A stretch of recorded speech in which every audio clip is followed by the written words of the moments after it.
What's going on, everybody? It's your man once again. It's John Hudson with Focus Driven, where we discuss faith, family, and the future. And today's weekly guest, I'm telling y'all, I'm so excited to have this young man on with me today. We go way back, and I'm a little older than this gentleman, but his success rate throughout the Kansas area and abroad holds heavy.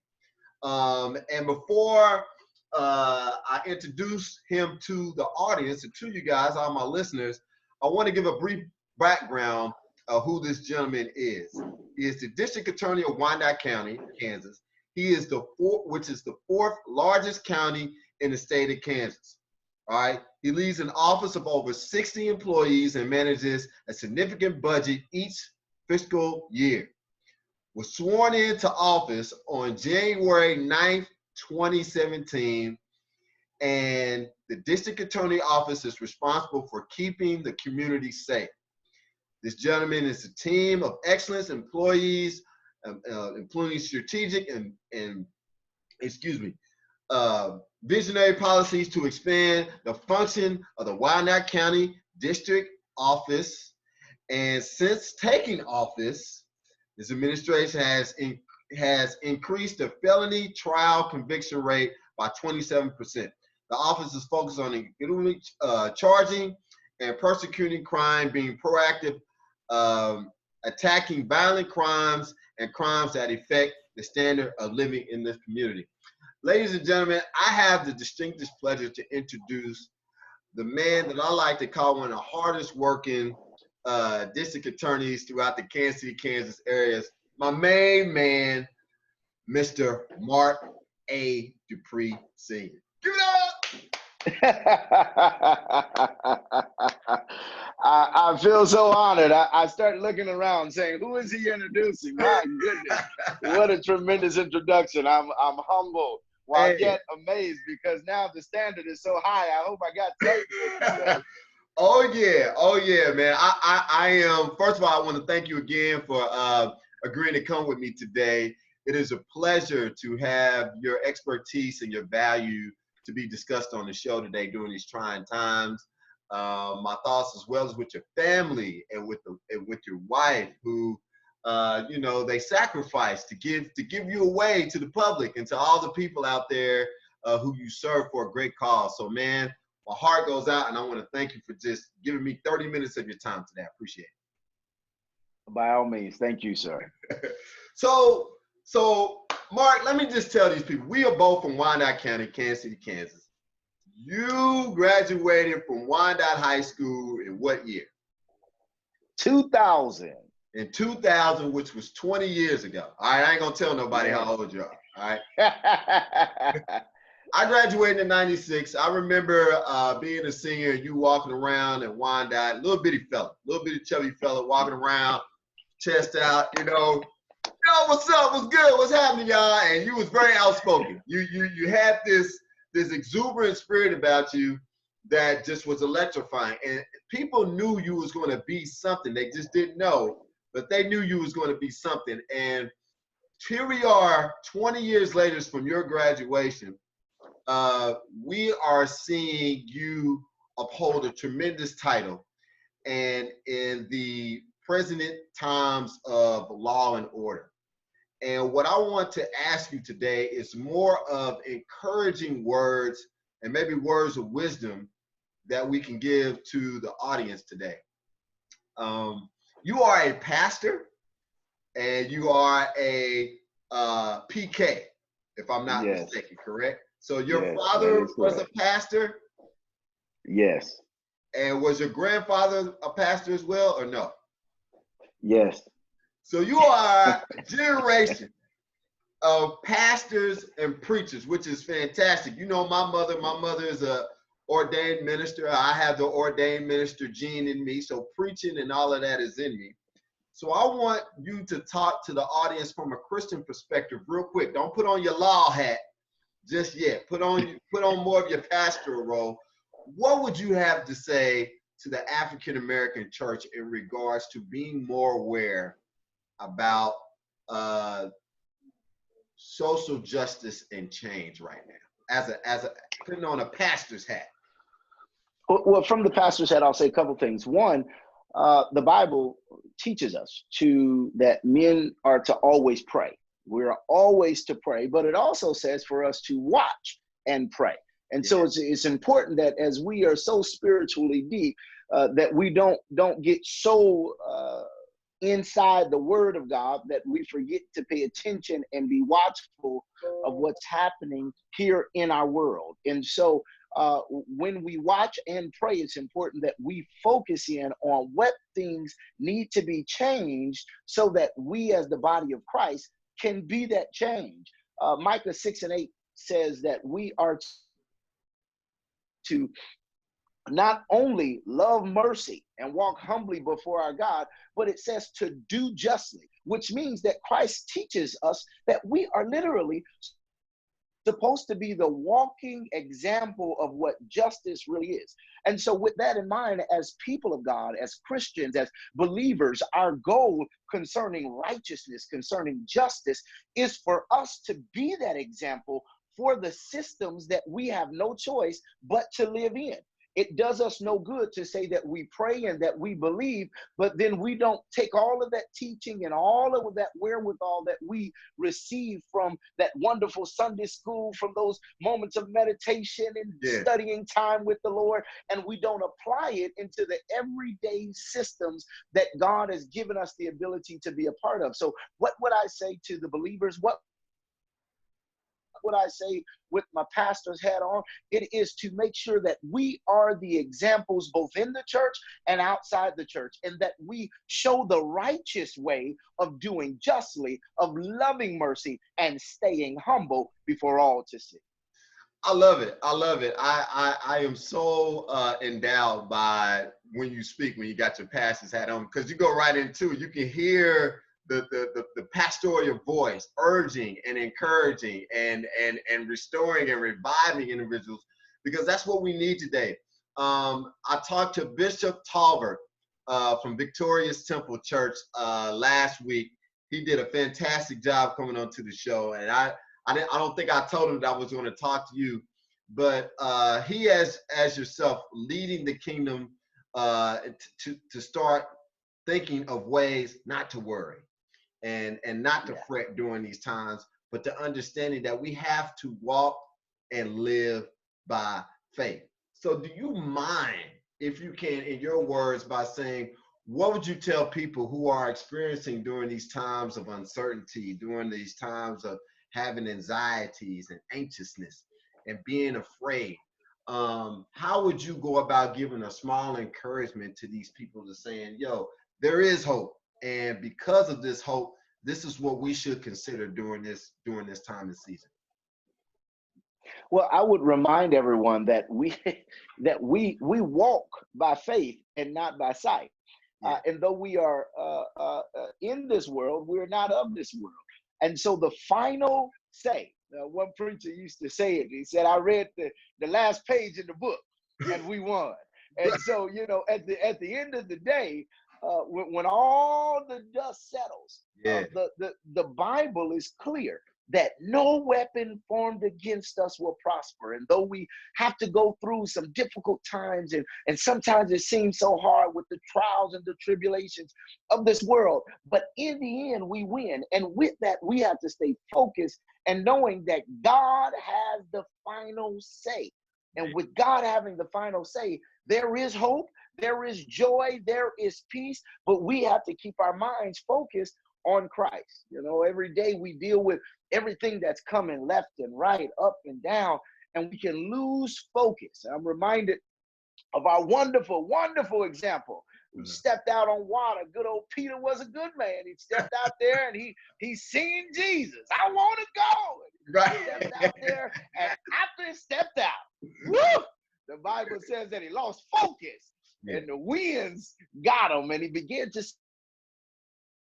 sink. But it wasn't until he lost focus. And so I want to remind everyone, that the joy of the Lord is your strength. And so though we're going in the trials of life and the storms and the waves, stay focused on Jesus, stay focused on your faith, and keep that joy. Because if the devil can take your joy away, then he can take your strength away, and he can cause you to lose focus. But stay focused on God and on that joy, and everything is going to be all right. It's going to be all right. And we ain't going to have to wait till it's all over. It's all right now. I love it, man. I know it sounds so cliche. I know, like I said before, I'm a PK, and the show is about faith, family, and the future. And you gave a great rendition. People forget about how Peter literally had to take a step of faith in order to stretch out there and try to reach out to God. And he was out there. He literally took a step, and he lost focus. He once he started seeing how the waves, and he smelt the water, and it's a sprinkle of the lake or the ocean came up on him. He realized, oh, wait a minute. I am literally doing something that is literally a miracle. And because of that, he started losing focus of the goal at hand. So that's where he stumbled and falls. So I am so glad that you mentioned that we just need to stay fast, keep our faith, and don't lose your focus. All right? Yes. I appreciate that. Now I want you to switch hats. All right, we're going to get into some law stuff. This is where me as the educator comes out. And as you know, I'm a former teacher, I'm a former counselor. And this is the kind of stuff that I love to ask, because both of us are professional African-American men from the Wyandotte County area. We hold significant weights in the things that we do, how do we do it, and who we do it with. And so the question that I have for you, Mr. Dupree, is what would you say to the, I don't want to use that, let me say this. What would you say to families who have been more aware of the social justice in every county of America? What would your words be indeed as it regards to social justice and change? And maybe what are some strategies that we all need to just start doing or be more aware of during this season with what's going on in the world with social justice at this time? A couple of things. I would absolutely say that education, right? As an educator, you absolutely get this, is key. And what I have found is that there are so many people who are uneducated concerning the systems that we are a part of. As the district attorney of Wyandotte County, I had to get familiar. I had to educate myself with the different processes that our systems have in the criminal justice realm. And so the first thing that I would say is making sure that we as people become knowledgeable of the different systems and process. How does the police department works? Who has the ability to arrest and when and why? Who is the authority concerning policing agencies? What is the job and the role of the district attorney and prosecutors' offices? What are the jobs and the role of the mayor and the commissioners and the judges? And to really understand these processes. That's one. And then number two, I would say, is after we become educated to the roles and the processes, then we need to begin to look at the different contractual obligations. What does that mean? Each system has its own memorandum of understandings in place with different facets, right? And so, for instance, the unified government is the boss of the Kansas City, Kansas Police Department. Yeah. Well, with that, they have a memorandum of understanding as well as a contract, right, with their fraternal order of police that mandates what the police can do in this community. Right. Likewise, with the sheriff's department and so on and so forth. To understand the roles, you need to understand the legal authority that the city has given to each agency. And then we can begin to move forward on why is it that when police are commit crime that they don't receive blood draws or drug tests? Well, because there's a contract with the city that says we can't give it to them. Right? And Facts, so facts. these are things that we as normal everyday citizens don't know, right? Why is it that if an officer commits a crime that they're not arrested for X amount of hours or investigated for X amount of days? Well, because they signed a memorandum of understanding with the city, the mayor, and the commissioners that said they get 48 to 72 hours. Now, if that was you or someone else, that's not. You're being Right. arrested and detained immediately, right? And so it's those type of things that I believe we have to really educate ourselves, right, to so that we can then move forward to help resolve some of the unrest that happens. You know, one of the biggest things is officers involved anything misconduct and them being able to investigate themselves. Right. Well, there's a memorandum of understanding that says, yeah, the agency that pays for this officer gets to be the one who investigate that misconduct or that criminal complaint. Well, wait a second. Is that not a conflict of interest or an appearance of impropriety? Well, most folks don't know that that's the agreement that the city has given, right? And so when we know that under the Obama administration, the 21st century policing says that best practices says that an independent agency should do these investigations. Why? So you can get rid of the lack of transparency, get rid of the appearance of impropriety. Not saying that every officer is bad, but my goodness, give me a little peace so that if I complain, I'm not thinking that the same guy who's going to have dinner or who's the baseball coach of his son is going to be the same one doing the investigation. And so those are the things that I believe we should do during this social unrest, is begin to understand what policies and what understandings are out there so that we can move forward in correcting them. I love it. I love it. Mr. Dupree just really gave a great synopsis of how you can educate yourself pretty much through the whole entire jurisdiction when it comes down to police involvement and police processing. So what we can do as listeners, especially if you're in the Wyandotte County area or anywhere abroad, is just start, educating yourself, get information, go to Google. I mean, heck, for all means, go to Unified Government and look on their website and start looking at some of the things that they, have in place for policies and procedures when it comes down police officers and things like that. I wanted to do this podcast specifically with Mr. Dupree because he holds so many different weights in regards to law and order and religion, or what I like to call Christian practices. And this is something as a fundamental base, we as believers and people as citizens of the United States, we can learn a lot from this young man into understanding what we can do to do better. Because if you know better, you do better. And if you do better, better things happen, and then better things are coming towards you. So I really want to thank Mr. Dupree and to kind of giving a brief summary over how we can educate ourselves from all individuals, not just as African Americans, but even white Americans, Caucasians, Mexicans, Hispanic. In the KCK community, a lot of people don't know there are more Hispanics throughout the Kansas City, Kansas population than there is almost African Americans and Caucasians. And what they need to understand is there is a gap with that.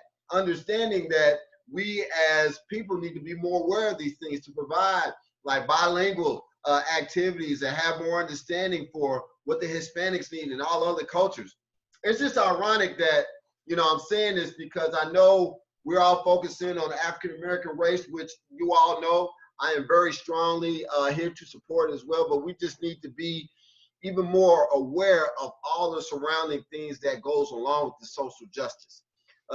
It's not just black, but it's black and brown, and any ethical background is being affiliated that has been victimized of discrimination or any type of unjust social justice. So Mr. Dupree, I really appreciate that from you today. The pleasure's all mine. Yeah, so we got 10 minutes left. I knew this was gonna go by fast, so I was like, with me, I wanted to ask you some Wyandotte County questions because we both from the dot, and we both won an award together a few years ago. Reasons to Believe Award, and it is for individuals who exemplify leadership and integrity to their community. And you, my friend, I mean, goodness gracious. Oh, man. Wyandotte County District Attorney, I mean, that's a highly, highly big reward. But for the whole entire Kansas City, Kansas school to recognize that, that's a pretty significant award. I know you probably won some other awards, but being from the Kansas City, Kansas public schools, what are your thoughts about how maybe the schools are going right now, and the leadership and the administration, due to, I don't want to say due to the COVID or due to social justice, but just down through the years of me and you kind of going through the Kansas City, Kansas public schools? What do you think, just in your, you don't have to elaborate, but you can mention, I mean, whatever you want, as far as if there's some changes that you might think that we can consider, or do you prefer to think that our Kansas City, Kansas public school system is doing good with what they have right now? So give me your thoughts and kind of your own synopsis of kind of the pros and cons of what you're seeing with the KCK schools, if you have it at this time. Well, I'll tell you a couple things. One, I would say that they are doing a lot better than when you and I was in it. I will agree. So if we start with that threshold, right, I'll agree. I used to tell folks all the time, if anyone has ever seen Lean On Me, Mr. Clark, Mr. Clark. I mean, that was my description, especially your senior year, my freshman year. Oh, that was Wyandotte was East Side High, baby. I mean, people don't. Let's say that just for a second. People don't know. I want to say between. This is my opinion, but I want to say, and it could go back between '87 and maybe 2003-ish. Wyandotte County was not the place to really want to live in, as far as not only from an educational standpoint, but from a crime and racial standpoint as well. If you come from Wyandotte County, you come from tough. You gotta have tough skin in everything that you do. You are very outspoken in what you believe in, and you don't really take a whole lot of nothing from nobody, okay? Because that's just how we are. It's in our blood. So I'm sorry, I kind of got off on a tangent, but tell me, because Wyandotte County, man, like, and you're absolutely right. We've come a long, long way, and I know we got a long way to go, but a lot of people don't understand. Wyandotte County, living from that time up until, I want to say, 05, 07, whatever the case may be, yo, man, Crips and Bloods was real. Gang banging was real. People were getting killed and murdered in school, out of school, across the street, down the hallway. I mean, it didn't make no difference. And so it was a different world. Exactly. And I think what a lot of people don't know, even to this day, is that the people who are giving back now to Wyandotte County know that there still can be even more improvement, even though we have come so far from being what we have. But tell me, I don't want to go off to, because you see where I'm like ready to. But just share a little bit of your experience and maybe what you might want to consider for the educational system, like for this time, maybe. Well, I think that we have made great strides. I do believe that we have. I think that there are great things that has been done. I think there needs to be more. I know that our curriculum in our schools haven't been changed in, I believe, about 15 years. I think that there has to be a closer, in-depth look at what we're teaching and how we're teaching it, and to whom it's teaching. And I believe that it's extremely important that those are taken into consideration. But I also would say that I think it's important that, having, been born and raised here and come through the KCK public schools and seeing the changes that are happening, is that we all take make a collective effort to help each other in making the changes. Sometimes change is extremely difficult. And if you don't agree with the person that's making the change, then there is a push to then stop any change. Yeah. And so I would say that we all have to be careful to not push against change just because we don't like the person making the change. Yeah. Because ultimately our children, right, are the ones who are looking and who are needing our future here in Wyandotte County is really on the line, and we can't allow our children's future and the politics of the change to stop the positive effect on the people that the change is for. And so I think that's what I would say. Yeah. I know that there's a lot of questions on why certain change, but I'll tell you that when I became the district attorney here in Wyandotte County, as the first African-American elected district attorney in the state of Kansas, I tell folks, look, it was history making, and that's great. But with that history came a lot of hell. And with that hell came a lot of reality of things that as a everyday lawyer, I didn't know. And there are some things that I learned when I got into this seat that was absolutely disturbing and sickening that needed to be changed immediately. And I didn't have time to sit down and call for a protocol meeting on who likes it, because the crap was corrupt. And so I think oftentimes that with that scenario in mind, there are those who may not understand the full picture or the full extent of what's happening on the inside of things, that things may need to change immediately. And though we may not agree because we don't know everything, don't stop the change. At least give our students, our teachers, and all the folks in the administration a chance to bring about difference, because we all agree there needs to be change. Right. Well, I totally agree. I want you to touch real quick, because I don't want to say it wrong, but you are the first African-American district attorney throughout the state of Kansas. Is that correct? That's correct. I'm the first elected African-American district attorney throughout the entire state. And of course, the first African-American for Wyandotte County as well. The first African-American for Wyandotte County. So he's absolutely right, all the listeners. History in the making. I'm talking to pretty much a legend in his own right now. And the thing is that we as Wyandotte Countyans just need to be more aware about the administration in the Kansas School District. I get phone calls, emails. As you already know, my mother was the former president of the public schools in KCK. And she has nothing but positive things to say, but she can tell you so many horrific stories about things that she would have loved to change if she would have agreed to stay. So I understand that it is definitely a need of change, and there are some things that need to be changed. And one thing that we can do is appreciate what we have right now, because change has happened, but we as a collective people in Wyandotte County and the state of Kansas really needs to put our heads together and see what we can do to improve even more change for the future. So I'm glad you chimed in on that. And then the last thing, we got like a minute and a half here, and I just want to ask you, this is just off the top of the head question. Who was, well, sometimes I ask education and other times I ask like music, but I know you're a huge gospel music buff. Who is, if you don't mind me asking, your favorite gospel artist, or one of your favorite gospel artists? I asked this to Bishop Tolver, and he was like, my favorite doc is John P. Key. I was like, okay, got you. You know what? It's this cat named Uncle Reese. Uncle Reese is his name. And he has some kind of modern, up-to-date, contemporary feel worship that get you jumping and hopping, while at the same time bringing about some what I call weightlifting music with it at the same time.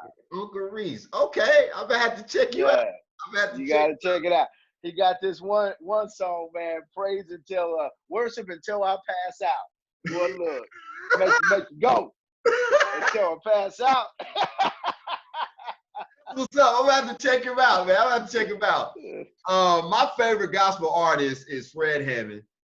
People know I love Yeah. to play the bass. I know a lot of his musicians. I know of their names. I don't know them personally, but I'm a huge fan. And then another person who I like a lot is Lecrae. I'm a huge Lecrae fan, and I met him personally as well too. These are great, great gospel people, truly talented in their craft.